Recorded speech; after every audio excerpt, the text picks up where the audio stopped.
আম্মা জান খাদিজা রাদিয়াল্লাহু তাআলা আনহা সেদিন রাহমাতুল লিল আলামিন কে বলেছিলেন, ইয়া রাসূলুল্লাহ, ইয়া হাবিবাল্লাহ, খবর সারাদিন আপনাকে অনেক কষ্ট করতে হয়। ইয়া রাসূলুল্লাহ, ইয়া হাবিবাল্লাহ, খবর ওদের কাছে কখনো আপনাকে ফিজিক্যালি অত্যাচার সইতে হয়, কখনো ওরা আপনার ফিজিক্যালি টর্চার করে, আবার কখনো ওরা আপনার মেন্টালি টর্চার করে, কখনো ওরা দৈহিকভাবে আপনার প্রতি অত্যাচার করে, আবার কখনো আপনার প্রতি ওরা মানসিকভাবে অত্যাচার করে। ইয়া রাসূলুল্লাহ, ইয়া হাবিবাল্লাহ, খবর সারাদিন এত দৈহিক অত্যাচার, এত মানসিক অত্যাচার সহ্য করার পরেও তো আপনি কালেমার প্রচার করা বন্ধ করেন না। ইয়া রাসূলুল্লাহ, ইয়া হাবিবাল্লাহ, খবর এত অত্যাচারের পরেও তো আপনি কখনোই আল্লাহর কোরআন প্রচার করা বন্ধ করেন না। ইয়া রাসূলুল্লাহ, ইয়া হাবিবাল্লাহ, খবর সারাটা দিন আপনি এত কষ্ট করবেন, রাত্রে বেলায় আপনি ঘরে ফিরবেন, ঘরের দরজায় এসে খাদিজা খাদিজা খাদিজা খাদিজা বলে ডাকতে থাকবেন। ইয়া রাসূলুল্লাহ, ইয়া হাবিবাল্লাহ, খবর আর আমি খাদিজা ঘরের ভিতরে আমার মাথাটা বালিশে দিয়ে, পিঠটা বিছানাতে দিয়ে আমি ঘরের ভিতরে আরাম ফরমাবো। ইয়া রাসূলুল্লাহ, ইয়া হাবিবাল্লাহ, খবর রাহমাতুল লিল আলামিনের সাথে বেয়াদবি হয়ে যাবে, বিশ্বনবীর সাথে বেয়াদবি হয়ে যাবে। ইয়া রাসূলুল্লাহ, ইয়া হাবিবাল্লাহ, খবর তাই যতক্ষণ আপনি আমার ঘরের দরজায় না আসেন, আমি খাদিজা যতক্ষণ আপনি ঘরের দরজায় দাঁড়িয়ে আমাকে খাদিজা বলে না ডাক দেন, ইয়া রাসূলুল্লাহ, আমার ঘরের দরজায় যতক্ষণ পর্যন্ত আপনার চরণ তুলি টানা পড়ে, আমি খাদিজা ঘরের ভিতরে বিছানায় পিঠ না লাগিয়ে, বালিশে মাথাটা না লাগিয়ে, দরজার গায়ে পিঠটা লাগিয়ে দিয়ে আমি খাদিজা আমার রাহমাতুল লিল আলামিনের জন্য অপেক্ষা করি। হুজুর যখনই এসে আপনি খাদিজা বলে আমায় একটা ডাক দেন, ইয়া রাসূলুল্লাহ, খাদিজা বলে ডাক দেওয়ার সঙ্গে সঙ্গে আমি খাদিজা অমনি আমার ঘরের দরওয়াজাটা আপনার জন্য ওপেন করে দেই। আম্মা আয়েশা বলেছেন একটা হাদিসে এসেছে যে আন্নান নবী সাল্লাল্লাহু আলাইহি ওয়াসাল্লাম ইয়াযকুরুল্লাহ ফি কুল্লি আহয়ানিন, রাসূলুল্লাহ সব সময় অল টাইম আল্লাহর জিকির করতেন।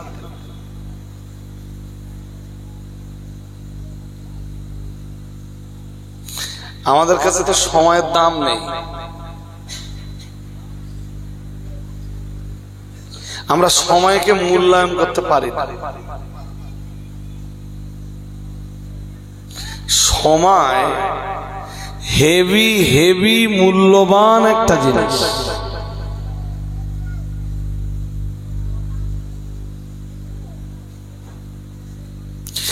এই 24 ঘন্টা সময় নিয়ে কেউ বিমানের পাইলট হয়, আর একই স্কুল থেকে পড়া আর একজন ভ্যান চালায়। যে ভ্যান চালায় তারও 24 ঘন্টা টাইম, যে বিমান চালায় ওর জীবনেও 24 ঘন্টা টাইম, ওর রাত দিন 26 ঘন্টায় হয়। কিন্তু জীবনের এতটা পার্থক্য গড়ে দেয় শুধু সময়ের মূল্যায়ন করতে পারা এবং না পারার কারণে।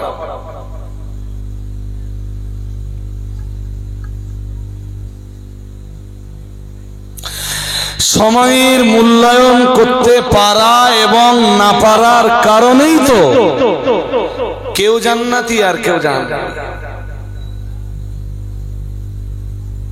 ধরুন একই গ্রামের দুজন মানুষ, দুজনের হায়াতি 70 বছর। তো এই দুজনের ভিতরে একজন নামাজে ফাঁকি দেয়, আল্লাহর বিধিবিধান গুলো যথাযথভাবে পালন করেছে, যতদূর সম্ভব আল্লাহর কৃতজ্ঞতা, আল্লাহর প্রশংসা জ্ঞাপন করেছেন। সুবহানাল্লাহ, আলহামদুলিল্লাহ, তাসবিহ, তাহলিল, তাজকির, তাহমিদ, রাসূলের প্রতি সালাত সালাম, প্রতিবেশীদের হক আদায়, মিসকিনদের হক আদায়, এতিমদের হক আদায়, অভাবক্লিষ্টদের হক আদায়, আসির যারা ওদের অধিকার আদায়, বাবার অধিকার আদায়, মায়ের অধিকার আদায়, স্ত্রীর অধিকার আদায়, সবার অধিকার আদায় করেছে।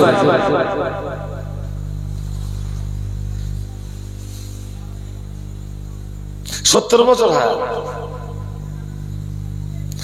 কখনো কখনো দেখবেন মনকেও বাইরে দেন না প্লিজ। আমার এই ছোট ছোট কথাগুলোর ভিতরে প্রত্যেকটা কথায় কিছু না কিছু জানার থাকবে আপনার ইনশাআল্লাহ। তো হায়াত 70 বছর। কখনো কখনো দেখবেন যে আমরা হায়াত দারাজির দোয়া করি। আপনারাও শুনেছেন যে আল্লাহ এই মসজিদের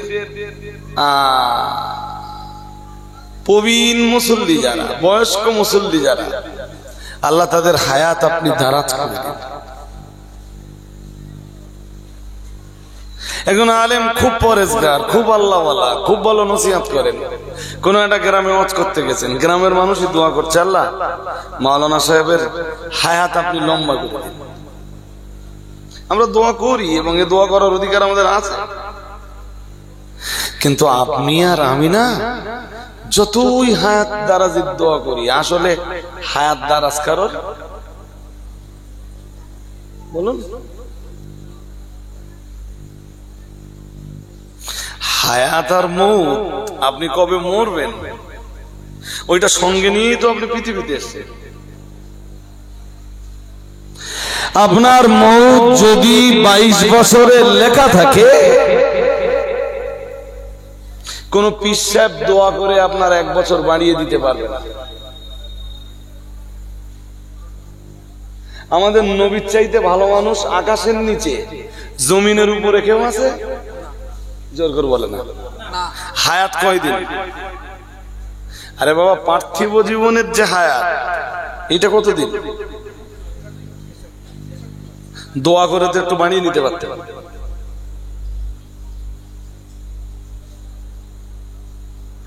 পৃথিবীতে নবীদের চাইতে ভালো মানুষ তো আর হয় না।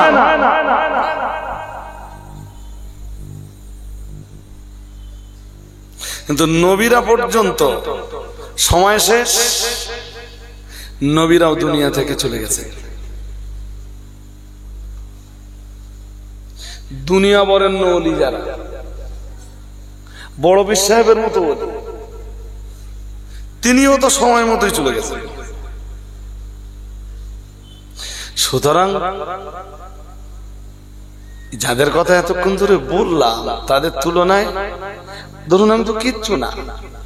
শায়েস্তানগরের লোকেরা আমি আসবার পরে খুব দোয়াদানি করে দেবে যে হুজুরের হায়াত কিসমত দারাজ হোক, হুজুরের হায়াত লম্বা হোক।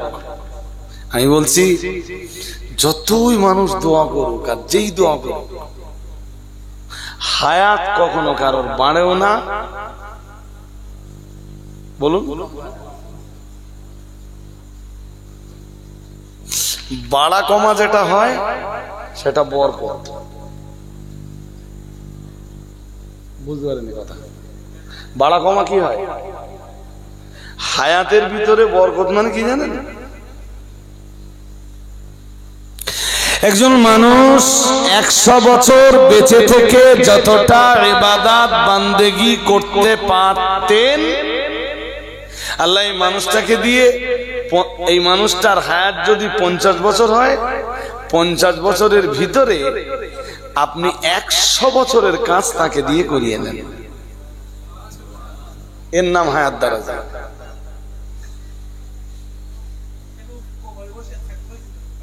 এখানে আসেন না, নো প্রবলেম, বসেন। আমার কথা কি বুঝতে আপনাদের অসুবিধা হচ্ছে? একটু কথা বলবেন, আর ঘুম ঘুম ভাব লাগলে ঘুমটা একটু ছেড়ে বসে। আমি বেশিক্ষণ জ্বালাতন করবো না, আমি জ্বালাতন করা প্লেয়ার না। আমরাও তো দোয়া করি মাদিন সাহেবের জন্য যে আল্লাহ মাদিন সাহেব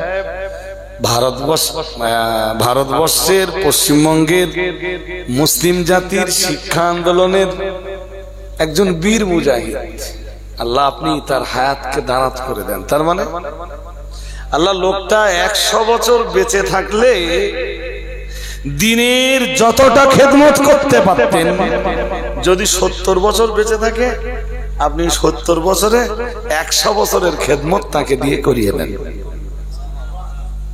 এর নাম হায়াত দারাজ।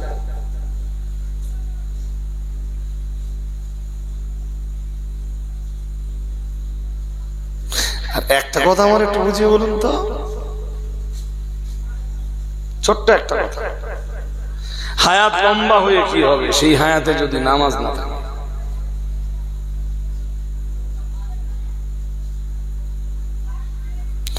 হায়াত লম্বা হয়ে কি হবে সেই হায়াতে যদি রোজা না থাকে, সেই হায়াতে যদি হজ যাকাত না থাকে, সেই হায়াতে যদি সিয়াম না থাকে, সেই হায়াতে যদি তেলাওয়াতে কোরআন না থাকে, সেই হায়াতে যদি আল্লাহর জিকির না থাকে, রাসূলের প্রতি সালাত আর সালামের নজরানা প্রেরণ করবার মতো মানসিকতা যদি সেই হায়াতের ভিতরে না থাকে, তাহলে হায়াত লম্বা হয়ে লাভটা কি?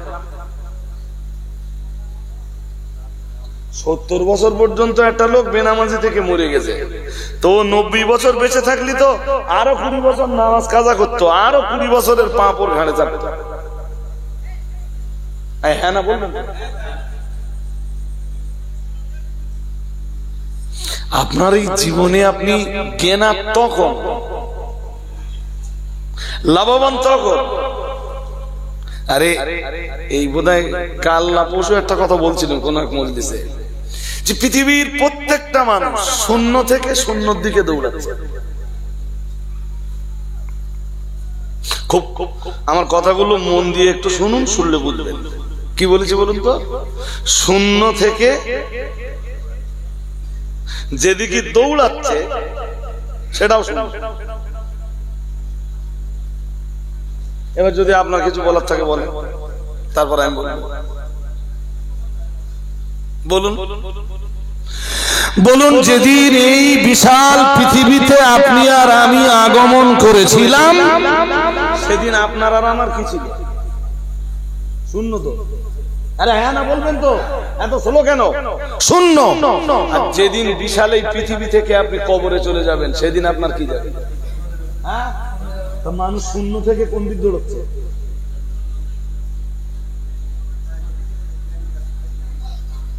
$20 কোটি টাকার মালিকানা আছে তো কি? তুমি শূন্য থেকে শূন্যর দিকে দৌড়াচ্ছ।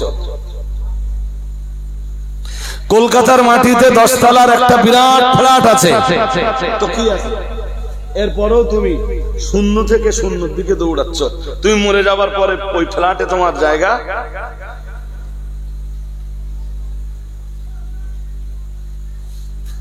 মানুষকে তো বোঝানো যায়। মানুষ দুনিয়ার আনন্দে মেতে আছে।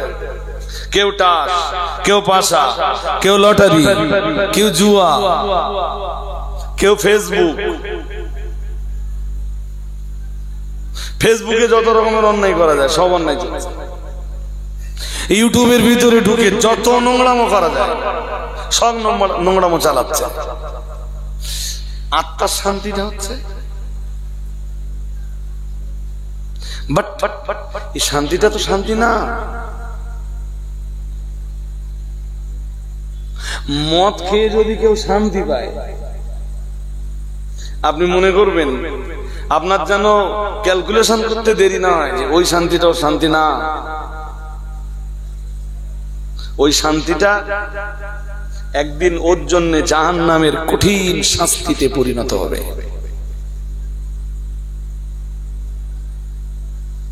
ও বোঝে না, ও নির্বোধ।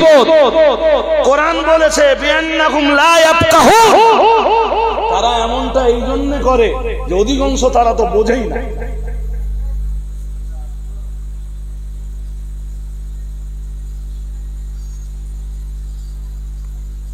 বলুন আমাদের এই যে টাকার আনন্দ,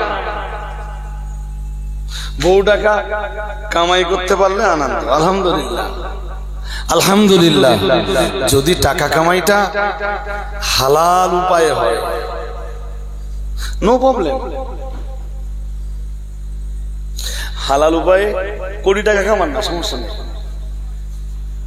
কোটি টাকা কামিয়ে মসজিদে দেন, মাদ্রাসায় দেন। সাহাবীদের ভিতরেও তো ধনী ছিলেন। হ্যাঁ না, কিছু বলতেছে না, আমি কি 1 লাখ ওয়াজ করবো নাকি?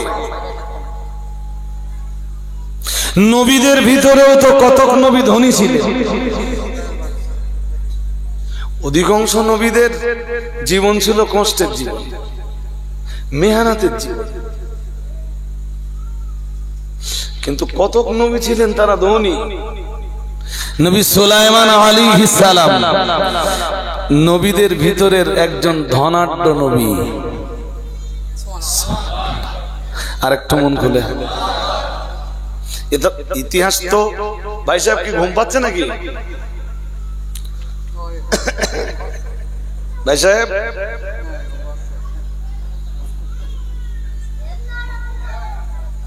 জ্বালাতন করবো না, আমি বলেছি না?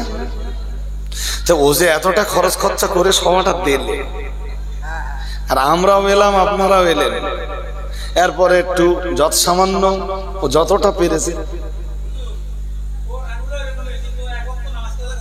আলহামদুলিল্লাহ আলহামদুলিল্লাহ। যাক, ঘুমালে হবে না ভাই সাহেব, 1 ঘন্টা এখান থেকে মনে করেন 1 ঘন্টা। তো সুলাইমান আলাইহিস সালাম তো বিরাট ধনী। রানী বিলকিস যখন তাকে হাদিয়া পাঠালো, হাদিয়াটা কেন পাঠালো জানেন? সে তো বহু কিছু,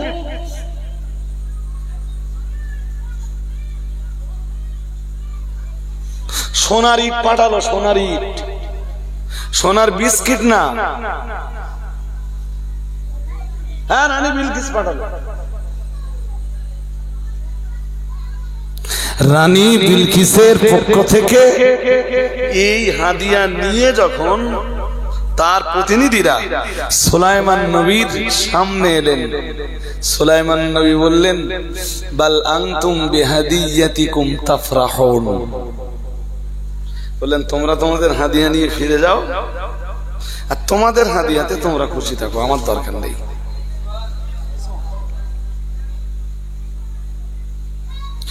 সুলাইমান নবী সেদিন পরিষ্কার বলেছিলেন এই ধন সম্পদের তুলনায় আল্লাহ আমাকে এই টাকা পয়সা, এই অর্থ সম্পদের তুলনায় আল্লাহ আমাকে আমার ভিতরে যে এলেমটা দান করেছেন, আর আমার ভিতরে যে নবুয়তটা দান করেছেন, আমি আল্লাহর নবী সুলাইমান মনে করি তাম পৃথিবীর ধন সম্পদ এক পাল্লায়, তাম দুনিয়ার টাকা পয়সা, সোনা রূপা জহর কাঞ্চন মণিমুক্তা সব যদি এক পাল্লায় দেওয়া হয়, আল্লাহ আমাকে যে এলেমটা দিয়েছেন, আর আল্লাহ আমাকে যে নবুয়তটা দিয়েছেন, সেই নবুয়ত আর ইলমিয়াত আর এক পাল্লায় দিলে, আমাকে যে নবুয়ত আর ইলমিয়াত দিয়েছেন, এই ইলমিয়াত আর নবুয়তের পাল্লাটা ভারী হয়ে যায়।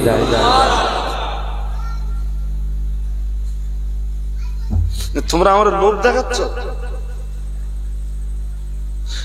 নবী হিসাবে তিনি ধনী। সাহাবীদের ভিতরেও তো বহু সাহাবীরা ধনী ছিলেন। হযরত আবু বকর রাদিয়াল্লাহু তাআলা আনহু খুব ধনাঢ্য ব্যক্তি। আম্মা জান খাদিজা রাদিয়াল্লাহু তাআলা আনহা, তিনি আরবের ধনবতী ধনকুবের মেয়েদের ভিতরে এক অন্যতম সদস্য।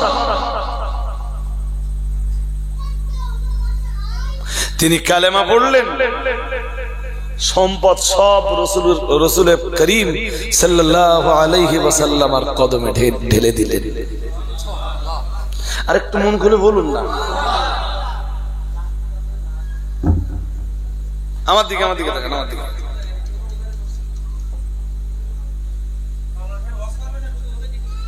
থাক কথা বলেন। ওখানে যদি জায়গা হয় বসুন, আর যদি জায়গা না হয় একটু সামনের দিকে এগিয়ে আসুন, আস্তে আস্তে জায়গা হয়ে যাবে ইনশাআল্লাহ। জায়গা হবে, একটু আগামেন। সেই ডিস্টার্ব যখন হয়েই গেছে তা একটু হয়ে যাক আরেকবার, একটুখানি একটু প্লিজ। আপনারা এক সময় বলছিলেন যে যারা দাঁড়িয়ে আছে তারা বসবে না, কি সুন্দর ভাবে যারা দাঁড়িয়েছিল তারা বসে গেছে দেখেন। আমাদের এই যে সবসময় নেগেটিভ চিন্তা না, নেগেটিভ চিন্তাটা ভালো না, যে হুজুর আপনি চেষ্টা করেও কি করবেন, হবে না। আপনি চেষ্টা কতটা করেছেন সেইটা তো বলবেন, আগের থেকে বলবে যে হুজুর চেষ্টা করলেও হবে না।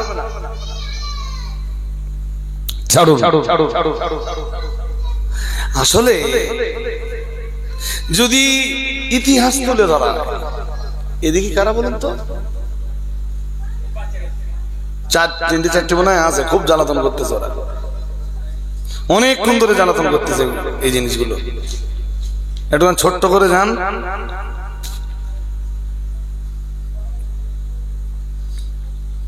ও কথা ওরা বলছে না ভাই, ওদের বলাচ্ছে ইবলিস। এইটা তো কোরআন হাদিসের মজলিস, এইটা যদি ব্যাহত করা যায় ইবলিসের লাভ। ইবলিস কোনোদিন চায় না মানুষ কোরআন হাদিসের কিছু জ্ঞানের কথা শুনুক। মা খাদিজা তো আরবের এক বিরাট শ্রেষ্ঠ ধনবতী নারী। রাসূলুল্লাহকে বিয়ে করার পরে না মাঝে মাঝে মক্কার নেতারা বলতো খাদিজা সব ভালো, কিন্তু খাদিজা মুহাম্মদ সাল্লাল্লাহু আলাইহি ওয়াসাল্লামের মতো একটা গরিবকে কেন বিয়ে করল?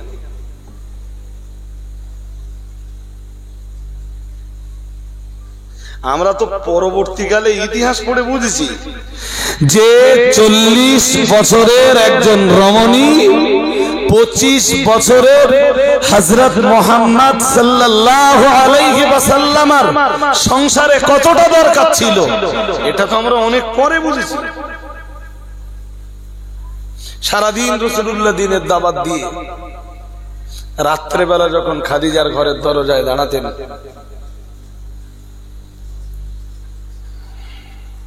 যেই একটা ডাক দিতেন খাদিজা, খাদিজা ঘরের দরজা খুলে দিত।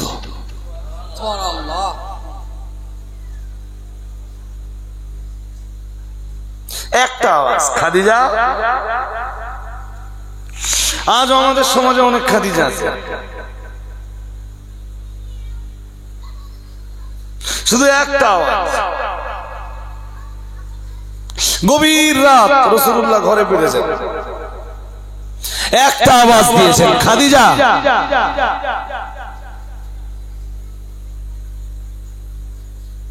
খাদিজা তুমি ঘুমাওনি? হুজুর আপনি বাইরে থাকেন, দিনের প্রচার করেন, মানুষ আপনার প্রতি অত্যাচার করে, জুলুম করে, কেউ আপনাকে পাথর ছুঁড়ে মারে, কেউ আপনার চলার পথে কাঁটা বিছায়,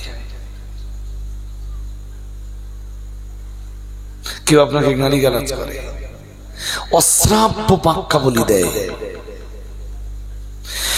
সারা দিন প্রচন্ড কষ্ট আপনাকে করতে হয়। আপনার প্রতি কখনো দৈহিক ভাবে নির্যাতন, তো কখনো মানসিক ভাবে নির্যাতন।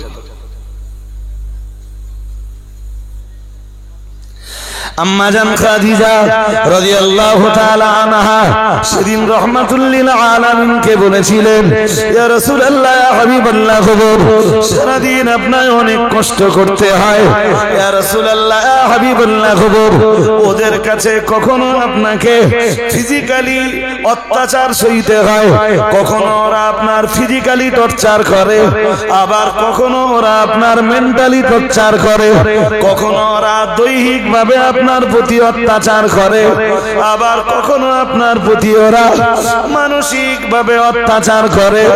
ইয়া রাসূলুল্লাহ, ইয়া হাবিবাল্লাহ, সারাদিন এত দৈহিক অত্যাচার, এত মানসিক অত্যাচার সহ্য করার পরেও তো আপনি কালেমার প্রচার করা বন্ধ করেন না।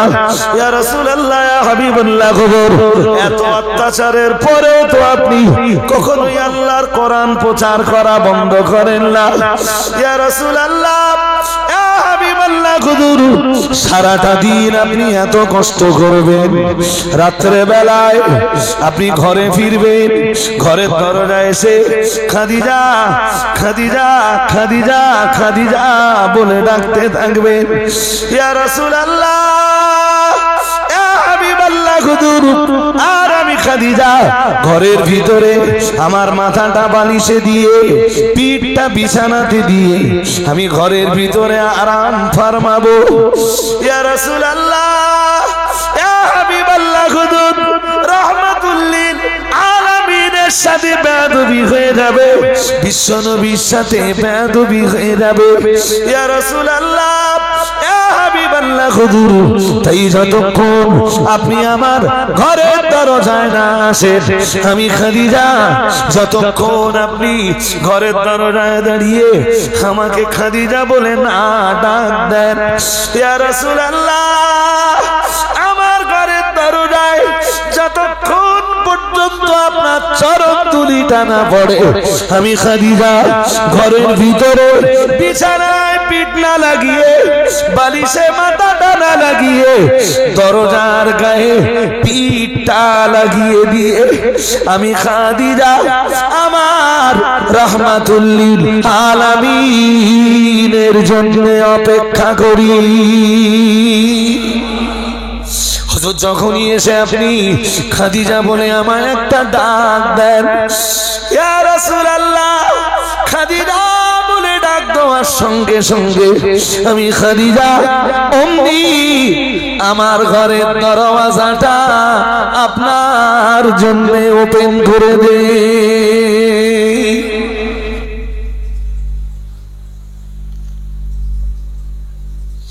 খাদিজা এত ধনবতী নারী হওয়ার পরেও ইসলামের জন্য তিনি এতটা নিবেদিত, বিশ্ব নবীর জন্য তার জীবন ঠিক এইভাবে নিবেদিত।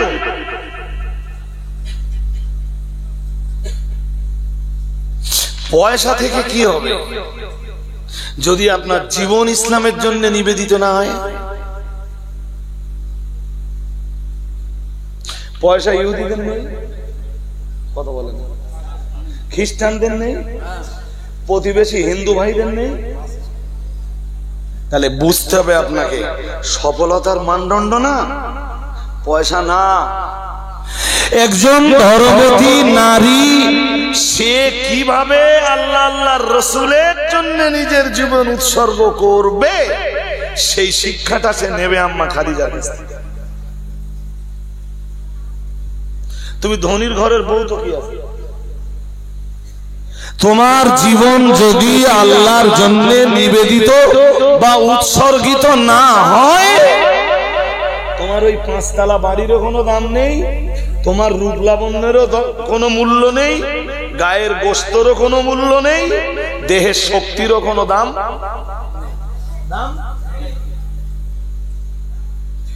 তোমার চেয়ে পাড়ার একটা দুর্বল মেয়ে, দুর্বলা নারী 5 বার নামাজ পড়ে, 1 মাস রোজা রাখে, পর্দা করে বেড়ায়, আল্লাহর কাছে তার মর্যাদা অনেক বেশি।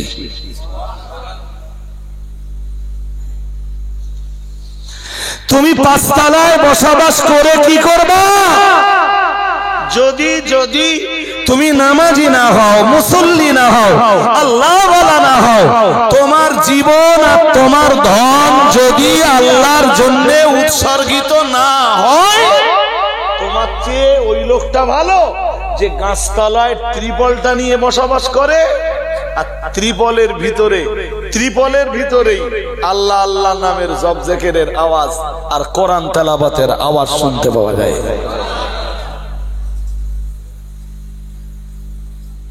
আমার বুঝতে যদি কোনো জায়গায় ভুল টুল হয়ে থাকে আমারে বলবেন, তবে আমি ঠিক সেই মানদণ্ডটা স্থির করছি, যেই মানদণ্ডটা পরকালীন সুখ, পরকালীন জান্নাতে যাবার জন্য আল্লাহ নির্ধারণ করে দিয়েছেন। আমি ঠিক সেই মানদণ্ডটা আপনাদের কাছে উপস্থাপন করছি। সময় মূল্যায়ন করুন, সময় সময় হেভি মূল্যবান জিনিস, হেভি মূল্যবান জিনিস। আমি তো কাম ব্যাক করবো। বলুন হযরত আবু বকরের জীবনের সম্পদ যেটা বলছিলাম, আর একটুখানি 1 মিনিট 2 মিনিট শুনলে হয়ে যাবে। মা খাদিজাকে ওরা প্রায় বলতো খাদিজা মুহাম্মদ সাল্লাল্লাহু আলাইহি ওয়াসাল্লামের মতো একটা গরিবকে বিয়ে করলো। বাট খাদিজা তো আমাদের নবী মুহাম্মদুর রাসূলুল্লাহ সাল্লাল্লাহু আলাইহি ওয়াসাল্লামকে বিয়ে করার সময় ধনাঢ্যতা দেখেন, রাসূলের আখলাক চরিত্রটার দিকে তাকিয়েছেন মা খাদিজা। হযরত মুহাম্মদ সাল্লাল্লাহু আলাইহি ওয়াসাল্লামের চরিত্র আকাশের নিচে আল্লাহর জমিনের উপরে সর্বোত্তম চরিত্র। আর একটু মন খুলে বলুন, নবীর চাইতে ভালো চরিত্রের মানুষ পৃথিবীতে কেউ কেউ এই জন্য এইটা মেয়ে বিয়ে দেওয়ার সময় খেয়াল করবেন। কি খেয়াল করবেন? টাকা থাকবে, বলছি টাকা, বাড়ি না চরিত্র? আর আমি আপনাকে বলে দিচ্ছি, বিশাল বিশাল তিতল ভবন বা তেতালা বাড়ি দেখে বিয়ে দিলেন, ইট ভাটা আছে, জলকর আছে, সব আছে, বিশাল ব্যাপার। বাড়ি 3-4 খানা এসি গাড়ি আছে। সমুদ্রে যদি মাতাল হয় না, প্রতি রাত্রে আপনার মেয়ের কপালে অনেক দুঃখ আছে। আমি খুব ভুল বলছি নাকি? হ্যাঁ, এরকম দৃষ্টান্ত বর্তমান সময়ে খোঁজেন, অনেক পাবে। আলেম হাফেজদের ঘরগুলো দেখবেন, মনে হবে যেন একটা রহমতের নিট, মনে হবে একটা রহমতের নিট, একটা রহমতের বাসা। উপার্জন কি জানেন? উপার্জন কি জানেন? উপার্জন মসজিদে ইমামতি করে পাওয়া 8,000 টাকা।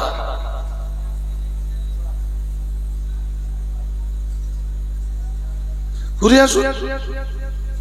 শান্তি তো টাকা শান্তি এনে দিতে পারে না। আমি দায়িত্ব নিয়ে বলছি, এটা টাকা শান্তি এনে দিতে পারে না, পারে না, পারে না। শান্তি এনে দিতে পারে আল্লাহর কোরআন। কই সুবহানাল্লাহ বললেন? ভালো আওয়াজ পাইনি। শান্তি এনে দিতে পারে ইসলামী নিয়ম নীতি। আল্লাহ তো চ্যালেঞ্জ দিয়েছেন কোরআন শরীফে, আপনি খবর রাখেন। তুমি ইসলামকে ছেড়ে, কোরআনকে ছেড়ে শুধু টাকার দিকে ছুটবা? ঠিক আছে, ছোট আপনি খুলে দেখবেন, আমি বলে দিচ্ছি। কোরআনের 16 পারা সূরা তাহার 124, 125, 126 এই 3টে আয়াত দেখবেন। এক্ষুনি যাদের কাছে কোরআন আছে কোরআন খুলে ফেলুন। আল্লাহ বলেন, ওমান আরাদান যিকরি ফাইন্না লাহু মাঈশাতান দানকা। মহান আল্লাহ জানিয়েছেন, এই পৃথিবীতে যারা আল্লাহর আইন থেকে চেহারাটা ঘুরিয়ে নিয়েছে,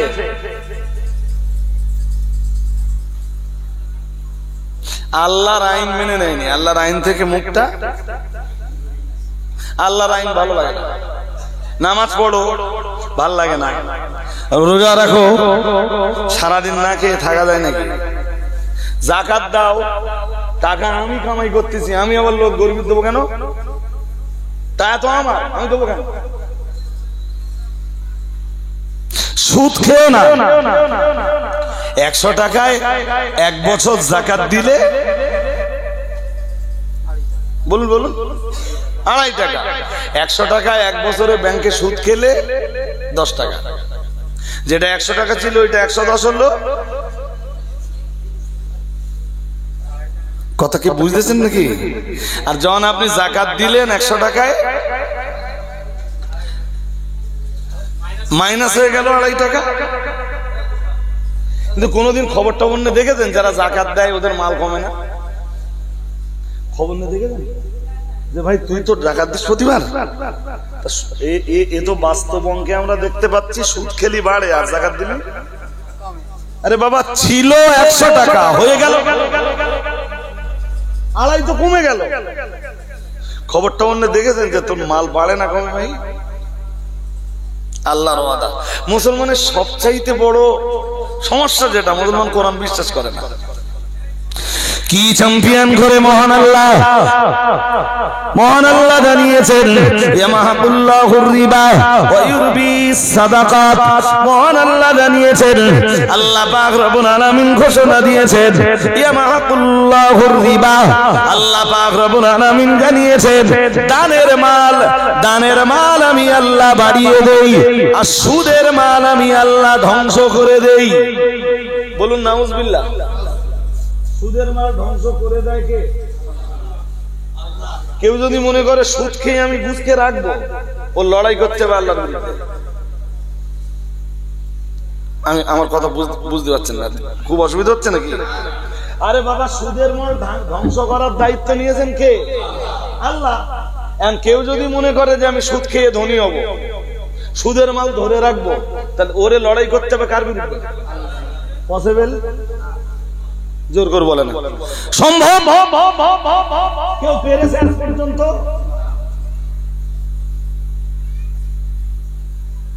যদি কেউ মনে করে যে লটারি টটারি কেটে আমি বিরাট জায়গায় পৌঁছে যাবো খুব তাড়াতাড়ি, আমি বলছি সামনে বিরাট কিছু দেখতে পাবো, যে 5 কোটি টাকা পেয়েছে। কিছুদিন অপেক্ষা করো, ও ধ্বংসের দায়িত্ব কার? হবেই।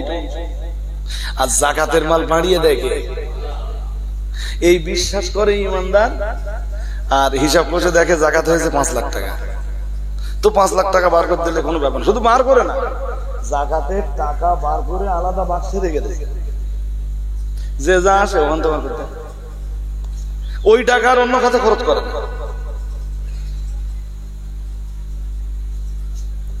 পৃথিবীতে যে মানুষগুলোর আল্লাহর আইন ভালো লাগে না, নামাজ পড়া ভালো লাগে না, তাস খেলা ভালো লাগে, মসজিদে জামাত হয়ে গেছে, জামাতে লোক নেই, মসজিদের বাইরে এসে মুসল্লিরা দেখে যে আধ ঘড়ে কচিগুলো লাইন দিয়ে মোবাইল গেম খেলতেছে, এখানে জামাত হচ্ছে মসজিদের বাইরে। হ্যাঁ করছে, আমি ভুল বলতেছি না তো? এরাই জামাত মসজিদে হচ্ছে না, জামাত কোথায়? মসজিদের বাইরে জামাত। তা তুমি কি ভেবেছো? ফ্রি ফায়ার আর পাবজি তোমার জীবনে শান্তি টেনে আনবে?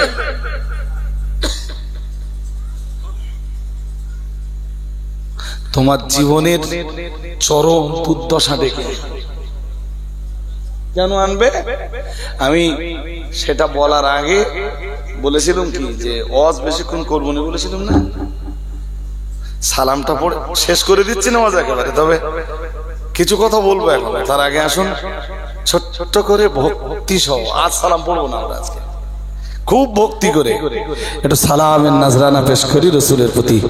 ইয়া নবী সালাম।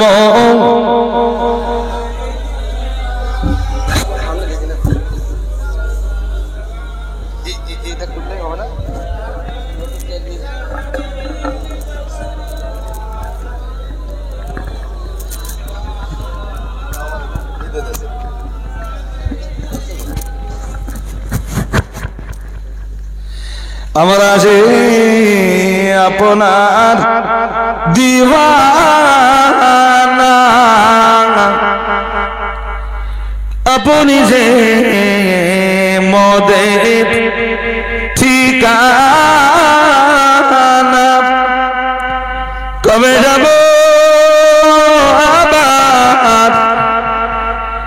মদিনা পাঠালাম সালামের নজরানা ইয়া নবী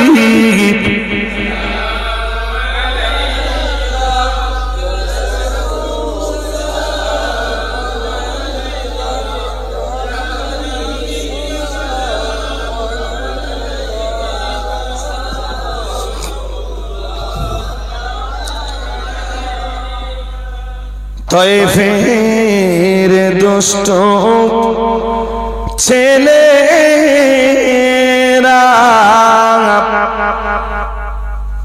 আমার রাসূলকে পাগল ভাবিয়া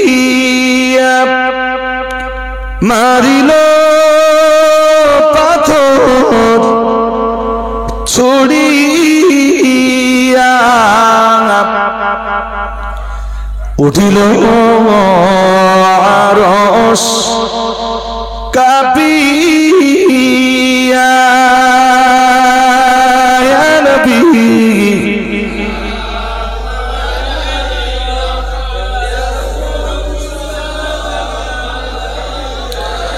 ইয়া হাবিবি সালামু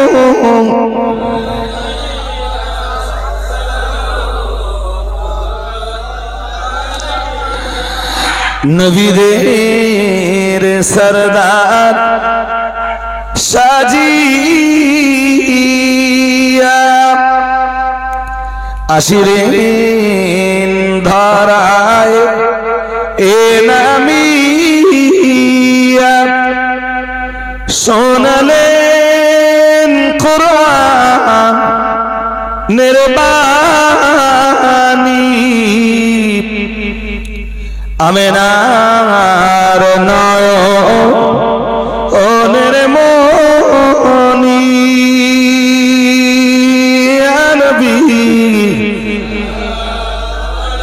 একটু এগিয়ে আসুন যার সামনে যতটা জায়গা আছে একটু ব্লক করে নেন পিছনে আপনারা আসুন আপনারা একটু একটু করে আগান ভাই যারা পিছনে আছেন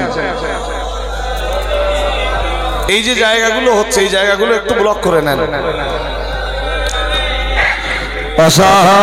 অসহায়তি অবস্থায় পুণ্যময়ী হালিব ইমাতময় পালন করেন খোদার ইশারায় নাম তোমার জগৎ ও পাতায় ইয়া নবী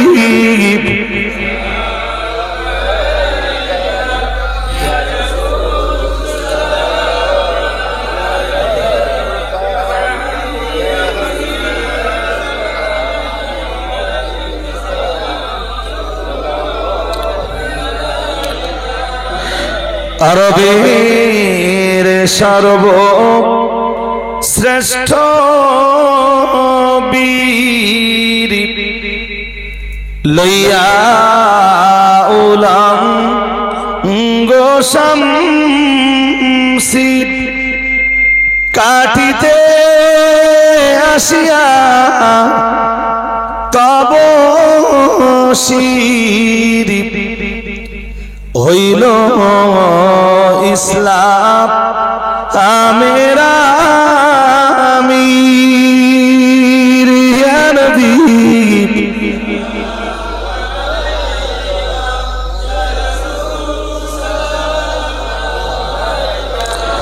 ইয়া হাবিবি সালামু আলাইকা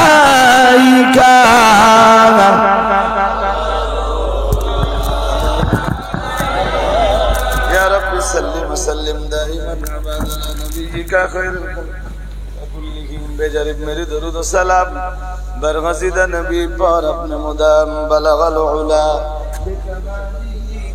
كشف الدجى بجماله حسنة جميع خصاله صلوا عليه وآله اللهم